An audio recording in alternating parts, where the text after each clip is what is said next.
You're tuned into Black Hollywood Live, the world's first digital broadcast network devoted entirely to urban entertainment and pop culture. Tune in right now. Hey, everybody. Hey, you guys. Welcome to After the Breakfast Club. I am Ashley Bowden. I'm here in studio with the rest of the squad. To my far left, we have Miss Kitty Kaboom. What's up? She's our 18-year radio vet and an avid Breakfast Club supporter. And we have Miss Adaze, who is our East Coast Breakfast Club fanatic. Yes. And I am your day one Breakfast Club enthusiast. Thank you guys so much for tuning in tonight.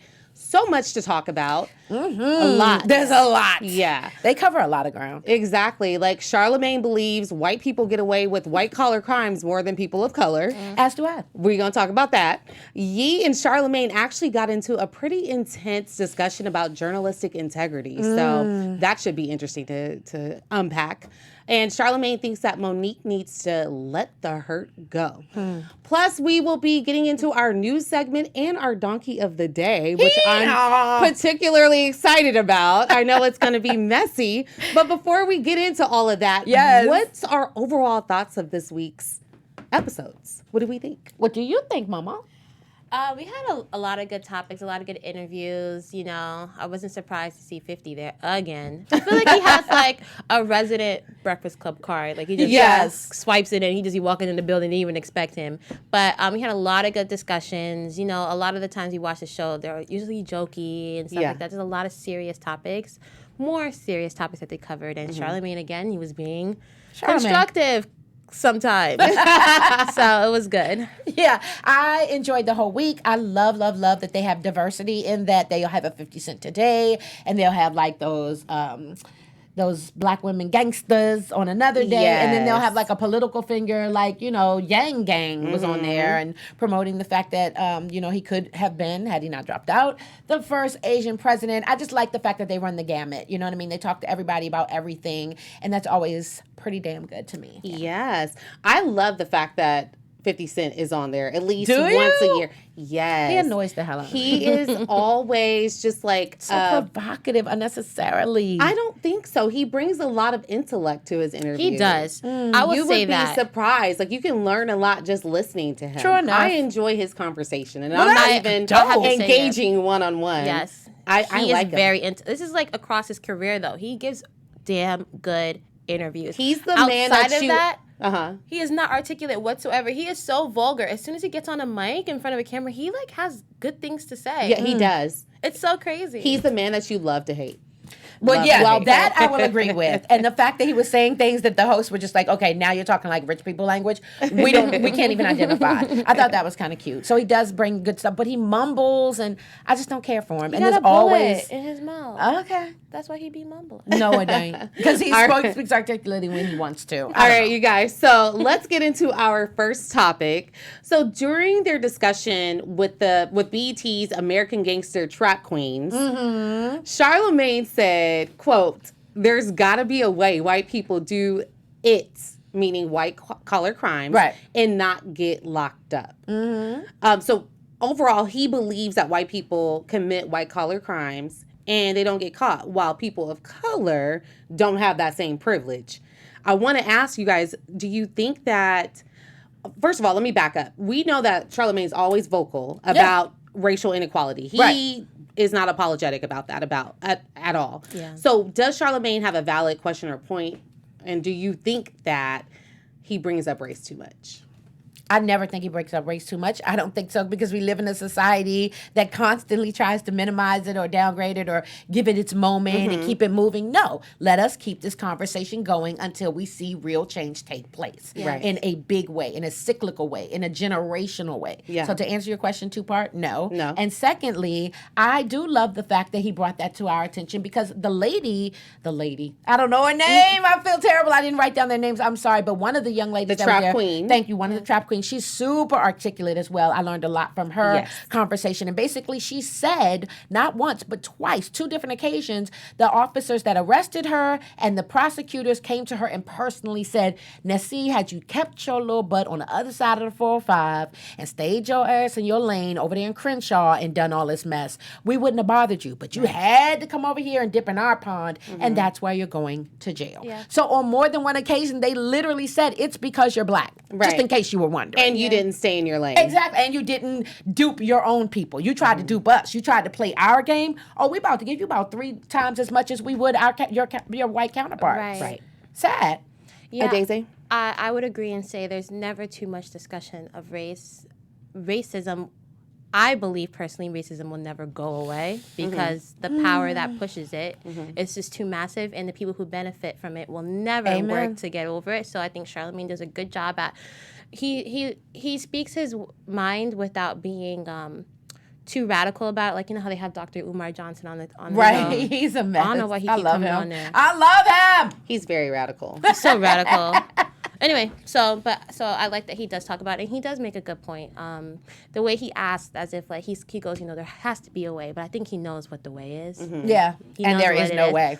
It's like, that's almost like saying, yes, one day we're definitely going to find a cure for AIDS. We're definitely going to get this cancer thing sewn up. Yeah, no, we're not ever, because they make too much money off of the meds and the treatments that go along with supposedly curing these people. Why would you, if you literally are making hand over fist money from this? I mean, think about it. The one guy that was able to distribute the EpiPen for people that have seizures and stuff, he literally made the pen 5 times as expensive as it was originally, just because he could. Yeah. Who profits off of people's miseries? To go off of that point, I think when he says there has to be a way that white people make, do these crimes and not get caught, I think it's one, because they're white, they don't get suspected as much. That's right. They get looked over, let's just say that. 2, I feel like for every white collar crime that happens, there's somebody behind the scenes that's also benefited from it, and it's probably the police. Somebody behind the scenes that's empowered. Or someone behind the scenes that would get them in trouble is also benefiting from it. So they're working for each other. You know what I mean? Yeah, you're not going to bust the guy who's making you money. Yeah. That's how I see it. And you're right. I think you're absolutely right. I love the fact that Charlamagne is unapologetic about his blackness. As do I. And he somehow manages to find that fine line that he doesn't cross to make the wrong people mad. Yes. And he has all these opportunities coming to him from HBO, from all of these news outlets that want to hear his voice and want to hear his perspective. And he's able to deliver it in a way where it's not offensive to them, or they don't feel threatened. Yes. That's exactly what it is. And I think that's a beautiful thing, and I think it's a gift that he has. And I take my hat off. Yeah, as do I. I've studied him for a long time. I've told people many times, especially when I do radio myself, I am the female Charlamagne. I don't embody Charlamagne, but I do like to shake things up. I most certainly like to push the envelope. And I'm going to tell you, in my personal opinion, to answer your question or your thought process as to how he's able to still be mainstream based on the fact that he is so militant, it's his tone. Yeah. It's his tone. It's his delivery. Because think about it. As I just said, I like to shake things up. So if I had Taylor Swift, let's say, on my radio show, I'm going to ask her the hard stuff. I want to know about the Kanye and not that little superficial mess you put together for your little special on Netflix. Right. I didn't learn nothing new. You ain't tell me nothing I ain't already know, little white girl. I want to know this, that, and a third. But I'm not going to say it in such a way that's like aggressive. I'm going to be like, Taylor girl, you are looking adorbs today. Yeah. You got to tell me, though, because I really didn't get a great interest or a great overview of what went down with you and Kanye. And I know you're sick of talking about it. You know what I mean? Like, all of that is a conversation. You're still going to want to hug me at the end of it, but we're going to have a real conversation. Right. You know what I mean? And definitely that's necessary. It's tone. It's delivery. He's really good at that. Shout out to Charlamagne. Shout out to Charlamagne. Before we go before we go any further, Daisy, do you have a special message for our audience? Yes.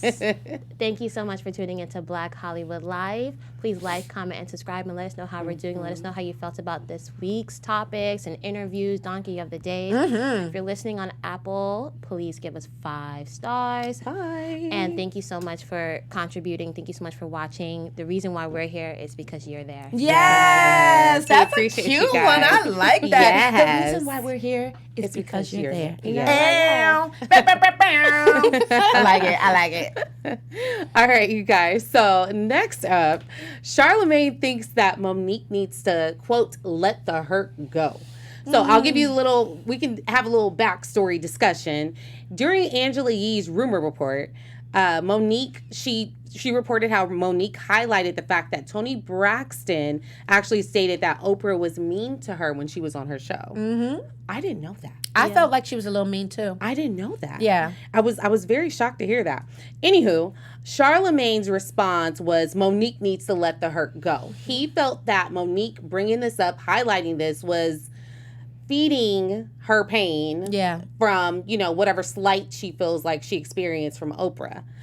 Okay, let me just say this. Is Charlemagne being biased because he openly calls himself a Winfrey Knowles Carter. I can't believe he says that. He always says that. He feels like he's a part of the Winfrey Knowles Carter clan. He'll sniff their seats and stuff. Yeah, like, oh my God. So we know that Oprah's his girl. Right, you know what I mean? already. So do we think that Charlemagne is like being too tough on Monique? I do. And also, would he have that same energy? Because you know how he has his favorites. Mm-hmm. He has Cardi B. Yep. He's got Angela Rye. He's got Amanda Seales. Ugh. So if this was one of them, would he still have that same energy? I don't believe so. I mean, I think we're all biased to some degree. We try to be journalists. We try to be not swayed by one opinion or the other, especially our own, and just report what we see, the 5 W's, right? Who, what, where, why, when, not inject our own stuff.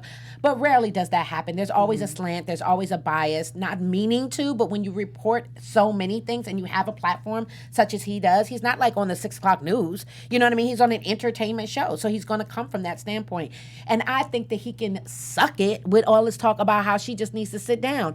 It is relevant right now. Monique is a bit of a nut job. We all know this. But in this particular instance, she's riding a bandwagon that makes sense. I am the biggest Oprah fan. I will say that to the cows come home.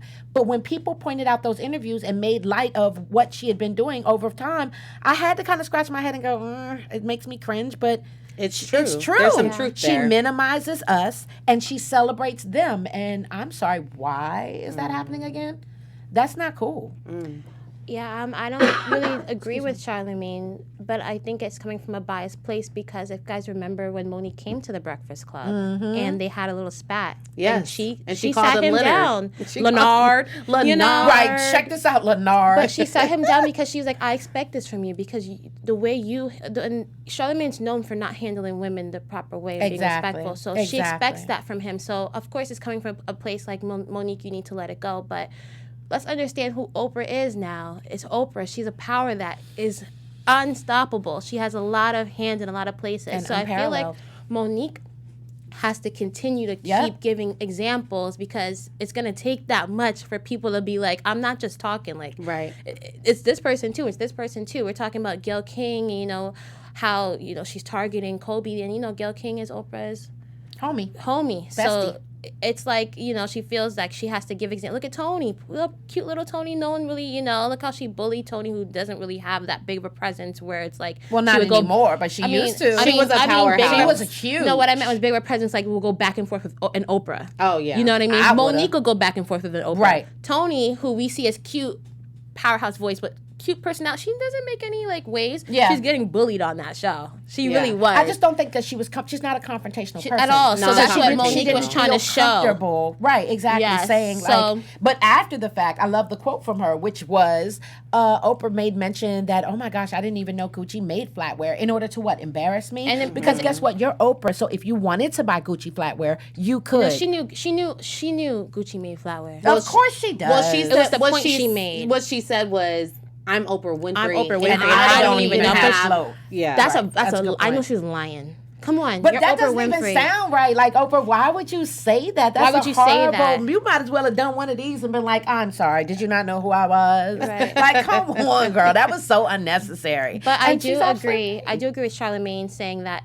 it sounds personal, which it is personal. It is, but because the it's way not- of the not delivery, relevant. it's everyone's instead of it being exhibit A, B, C, D, it looks like she's just poking Oprah because Oprah's not saying a word. Mm-hmm. So if Oprah was going back and forth, Charlemagne would have mentioned that. But when it just Monique, and Oprah's not saying anything, he's like, well, the message might be right, but who it's coming from sounds. No one wants to hear it no more. So I partially agree with what Charlemagne is saying. At first I was like, no, he's being biased. Right. But what my question is for Monique is, what's the end goal? Yes. Mm-hmm. Like you keep bringing it up. Yeah. So what's the end goal? And I think that's a good point. where Charlemagne is coming from. Right. Like, okay, you keep bringing this up. What are you trying to prove? What are you trying to? How is this aiding in your healing process or your career? Your career, and does this make sense for the bottom line? And Right. I don't think it does. It's like, okay, you want the entire world to just be against Oprah, because that's not going to happen. Exactly. You don't have that power. But I feel like maybe it's because she's lost a lot and she feels like she has nothing else to lose. So Who, she Monique? Because she still needs to work. This is her craft. She not doesn't about see to go it that work way. at Target. She's like, you know what? I'm gonna be a martyr for this.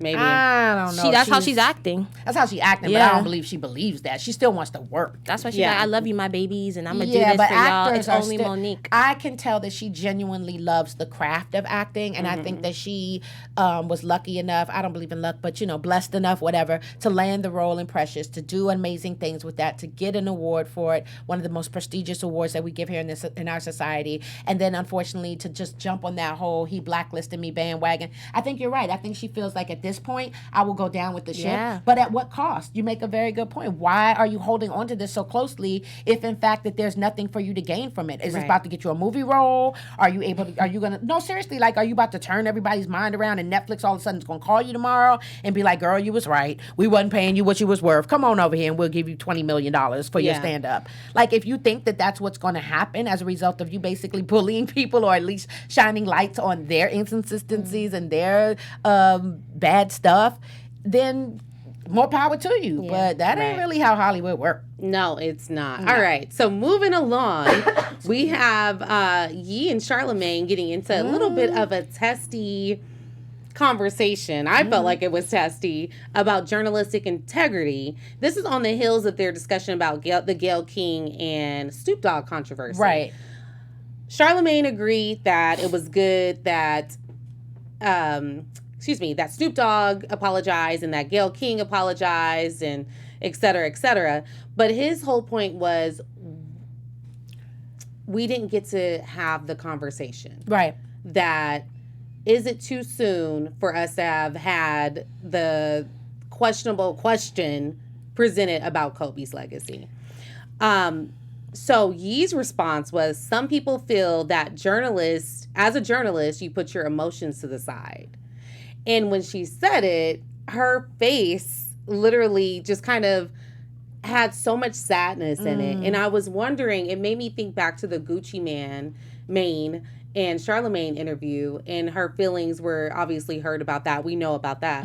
So my question is, do we feel like she was having some flashbacks about that Gucci interview and feeling a way about it and kind of daggering Charlemagne? Poking the bear a little bit. Like, well, some people feel that as a journalist, you should put your emotions to the side. I felt like she was kind of coming for him, but not directly. And she's very good at that. She's very good at it wasn't passive aggressive. It was a little passive aggressive, but not like in a nasty way, in my personal opinion. And I think you make a valid point. Now that you fleshed it out, you're right. Because I didn't see that initially. Yeah. But you're right. Her whole facial expression changed and stuff. And you know what I really have noticed, and I know this will come as no surprise to any of you, but it drives me crazy that they have people on the show that genuinely talk over her, that don't allow her to ask questions, that don't allow her to interject herself. When 50 was on it the other day, like you said, he has a standing role. He's always on the show. So, check me out tomorrow. I'm being here with crazy Charlemagne the God, and, DJ Envy getting that thing. See you tomorrow. I'm sorry, is there not a third person on this panel?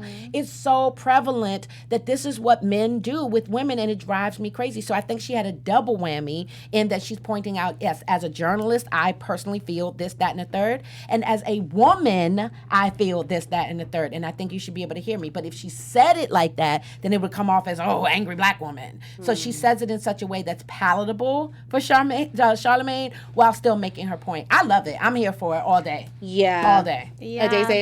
I wasn't really too sure about that exchange because for once I was on Charlemagne's side where all he was saying was we just didn't have the conversation. He didn't pick a side of what journalists should and shouldn't do. He was just like, all I'm saying is that because of everything that came out of it, the controversy, we didn't get to have the journalists conversation. But I feel like you said, Angela Yee felt a way about something, so she used that opportunity to speak. And I see on another side, Angela Yee, after that whole Gucci Mane thing, she was saying me and Charlamagne are not friends. Right. We're coworkers. Right. So I felt she was saying journalists have to put their emotions aside because she has to do that every day to work with this That's man. what I'm saying. It was multi-layered. No question. She really, I know her feelings for her because we see them, the way their dynamic is, it's like they hang out every day outside the show. That's how I see them. But then when you realize from 6 to 10, as soon as it's 10:01, they all go their separate ways. Yeah, they they are got stuff to not do. friends at all. They probably don't text if it doesn't have to do with the show. Well, they I don't do. know about that. They do text. They Well, have. I They mean, have. They have Ye and mentioned. Charlamagne Envy seem don't. to be Well, 'cause still. He's like Envy and Charlamagne, yeah.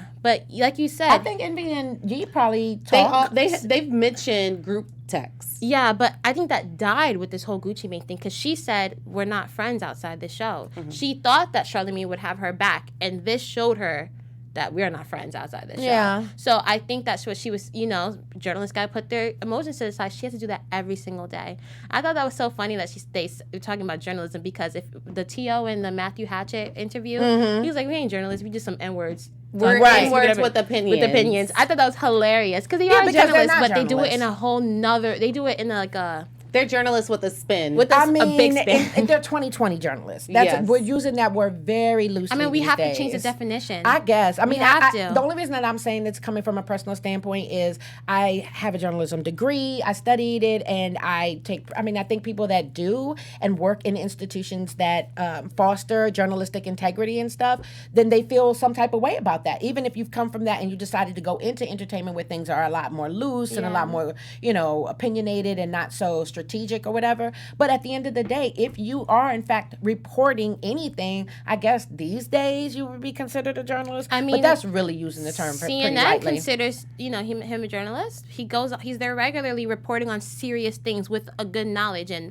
Breakfast Club has become a Plymouth for candidates to stop by because No question. Right? So they're not going to be like CNN, MSNBC, New York Times level journalists, but I mean the raw definition of what it is, they report on what's happening, what's going on. They have an official outlet. So All right. Okay, ladies. And Well, let's get into the rumor report. I know you got Yes, some tea for I us, do. Daisy. Ooh. right, the music. I love my rumor report though. music. I love it. So the baby has a baby. So is sad. But not by his baby mama. And she broke the news. She was super upset about it.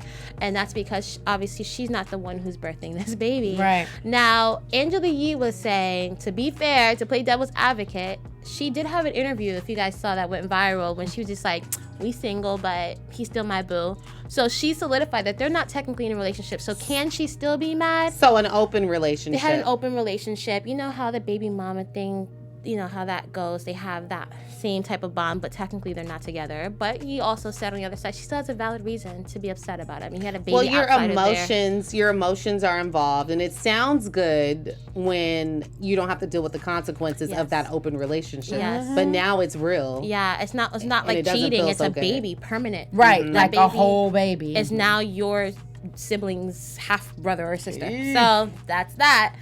R. Kelly, Moving right along. moving along. R. Kelly might be having a bail hearing.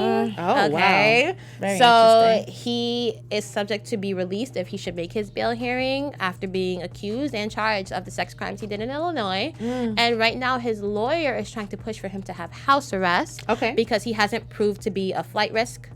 He has never flew. Flown. He has not flown since 2002 when he started all this court house he gonna be proceedings, and that's what Charlamagne said. I don't even know what He house ain't he's got no gonna be house. at. And then Envy also said, I don't think he even has the money to make the bail after they approve him. Exactly. So we're gonna see what happens to R. Kelly. Tough. And last but not least, on Valentine's Day, Wendy Williams asked her audience Ooh, baby. who's celebrating Valentine's Day. First of all, did you guys celebrate Valentine's Day? I did. No, I celebrated Valentine's Day. Oh. I didn't do Galentine's. I did Valentine's. Okay. I did nothing. Well, when audience members started to clap, she saw a few men clapping in the audience, and she was just like, I don't know why men are clapping because I said Galentine's. You guys are not women, and you never will be women. And then she said, you guys don't go through a menses every 28 days. And then she says, I'm actually offended that women go through something that you don't ever go through, and stop wearing our heels and shoes and our skirts and shoes. And of course, the LGBTQ community, they Went laughed, I think, ham. out of nervousness. But the LGBTQ community did have comments about it, and Charlamagne was very confused as to like, why did that stray bullet just come to, like, why was she so angry about it? And he said, why can't they wear what they want to wear? Exactly. Let people live. I'm the biggest proponent of that. And I've only come into that line of thinking in the last like maybe 5-7 years. But I'm very proud of that. It's funny, my hairdresser is a very good friend of mine. And she literally was braiding my hair the other day. And I was just like, don't touch my hair with that opinion. Like I just felt her energy go into me because she's quite the cynic. And she just kept saying, I don't understand this and I don't understand that. And I'm like, you don't have to understand. Right. Let people live. You don't have to get it in order for you to respect it. Yeah. Just because you don't feel that way does not give you the right. There's no slut shaming in my mind. She can come out the house naked if that's how she so chooses. That's against the law, so I don't suggest it. But my point is how much she had to drink, what she was wearing that night. We're blaming the victim. Are you freaking kidding me right now? That is not your place, Wendy. You don't get to dictate what these men do. If that's what they want to wear, who are you to? I'm sorry, but Louboutin makes size 12. So who you think is for? You know what I mean? It's like for me, because I wear size 11. Oh. Well, okay. I'm a you tall and I'm a girl. 10. And I'm a 10. Are you? I'm sorry. Yes. Yeah, my baby feet over here. No, That's not what they my... made it for. But anyway, You're right. It just came from a really spiteful place, and Charlamagne was just like, She's I just- do agree with men don't go have a menses, but it's like, what that has to do What's with that to anything? do with anything? Exactly. Let people live. If they want to sashay Shantae, who are you to tell them that they can't get down like that? So that's the moral of our rumor report. Let people live. All right. Thank you, Daisy. All right. So in Donkey of the Day, Miss Kim Kaboom has some drama for us, I'm sure. Thank you. I love the sound effects. We need more of that in our lives. So I have like 5 different ones, and I don't know how much we want to discuss, but what of the week, the ones that Charlamagne touched on, were the first, a guy named Aaron and Walker, 2 different people, performed wire fraud and aggressive identity theft recently. Y'all not ready. They claim, these are just complete idiots, obviously. They claimed to the police when they were caught, because they were caught, that they were part of Rock Nation, that they were employees of Rock Nation, and then they had the nerve to go to Target and buy a T-shirt with the W on the front, talking about they were members of Wu-Tang. You gotta be kidding me. Like the first might have been able to like pull that up. You know what I mean? Like I might have believed that, because what do the police know? They don't know everybody that works at Rock Nation. But you ain't about to sit here and tell me that you inspected the deck. That's not happening, and you damn sure ain't met the man. So sit down, okay? Donkey of the Day, no question. There are a lot of members of Wu-Tang. There are a lot, but He could have slipped in there. no, It was a They could T-shirt. have been one No, or 2. you had to be any kind of small, even a little bit of a Wu-Tang Clan fan. You knew that he's probably like 30. You I would were believe not- them. Like, oh yeah, you? Oh, shit. Right, you would have believed them? Too Like, many of okay, them. bruh, my The bad. Wu-Tang remake. But then why would Wu-Tang be performing identity theft? Let's start there. Anywho, I was super mad at Charlamagne, and I thought this was very flippant, and this is when I don't like him, and that's very rare that I don't dig Charlamagne, because we usually be right on the same page. But he celebrated Single Appreciation Day on Valentine's Day, which he kept underscoring. The acronym is SAD. The acronym is SAD. He just kept saying, it's so sad that you single people have to celebrate all by yourself. And if you then playing just like ridiculous, if you think you're lonely now, he's just mean. Like that's not even. And I was sitting there listening to it, going, "You ain't hurt my feelings." Dang, I'm a doc. So long story short, the Mexican man stands up at a meeting after hours for parents to be able to talk about bullying in the school and how it's affecting them and how we can stop this horrible practice. And the man says, "I immigrated from Mexico. This is what's been going on. My son is crying, yada yada." And the white man answered, "Well, why'd you leave Mexico?" Oh, I'm sorry, what'd you say, sir? So the whole room had an uproar. They had to call the police. It was a whole thing. They really did. That It was was like so a gasp. It was awesome. It was an audible gasp. Right. So they talked a little bit about that. I think the moral of the story, which was awesome, is that the son went on Facebook and basically says, my allegiance is How with the embarrassing. right? Like, I'm not standing with my dad in any way, shape, or form. He's an idiot. I don't even know He deserves him. donkey. Exactly. That man, I'm sorry to that man. I don't know that man. That's exactly what he said. And moving right along. Real quick, man wants to sue the NFL for trillions, y'all, of dollars because he watched the halftime show of J-Lo and Shakira and decided that it was unexpected, that he and his son should not have to be subjected to this sexual arousal, that it was he was blindsided, he didn't see it coming, and trillions of dollars. I mean, he's been completely traumatized because he had no idea. I just have one question for that man. Where's your remote? Because guess Right. what? You didn't have to watch that. Any of that. You or your son. So, sir. It wasn't even that sexual. Sir, have a seat, sir. It really wasn't. It really wasn't. Because It really they shook wasn't. their They're hips. so dramatic. White It's like they've never people seen women are before. Hilarious. He liked it. Of course he liked it. He loved it. He was mad because his son was over there with his hands over his lap like, no, I'm fine, Dad. Really, I'm fine. That was the issue. If I had to pick a donkey, though, I would say it's that guy who That stood guy's up in a that PTO meeting and his son just went on Facebook like, anywho, I'm changing my last name. Right, exactly. I'm moving right along. I'm disowning myself. Yeah, pretty much. Emancipating myself. Emancipation, exactly. All right. So that's our donkey of the week. Yes. Oh, thank you. every day. Thank you so much, Thank you Kitty. for having very, me. very animated. I love it. That's what I do, boo. All right, you guys. This has been an episode of After the Breakfast Club. Yeah. Where can everybody find you guys on social media? I am on Twitter at Kitty Kaboom, KITTIE KABOOM, and on I'm sorry, IG, other way, IG. Sorry, let's get it right. Kitty Meow on Twitter. There we go. And I'm on Instagram at OneAdaze. It's OneAdaeze. All right, and you guys can find me on Instagram at Ms. Ashley Marie. Thank you so much for tuning in. We'll be back next week. Sure will. All right, have a good night. Bye-bye. On behalf of our BHL staff, we would like to thank you for tuning in to Black Hollywood Live, the world's first digital broadcast network devoted entirely to urban entertainment and pop culture. Check out our Black Hollywood Live YouTube page for even more great programming and amazing content, and be sure to subscribe and like our channel when you do. I'm your BHL host, Nakia Monet, and you can find me on all social media at Kiki Boom Boom or at Black Hollywood Live. Black Hollywood Live, Hollywood redefined.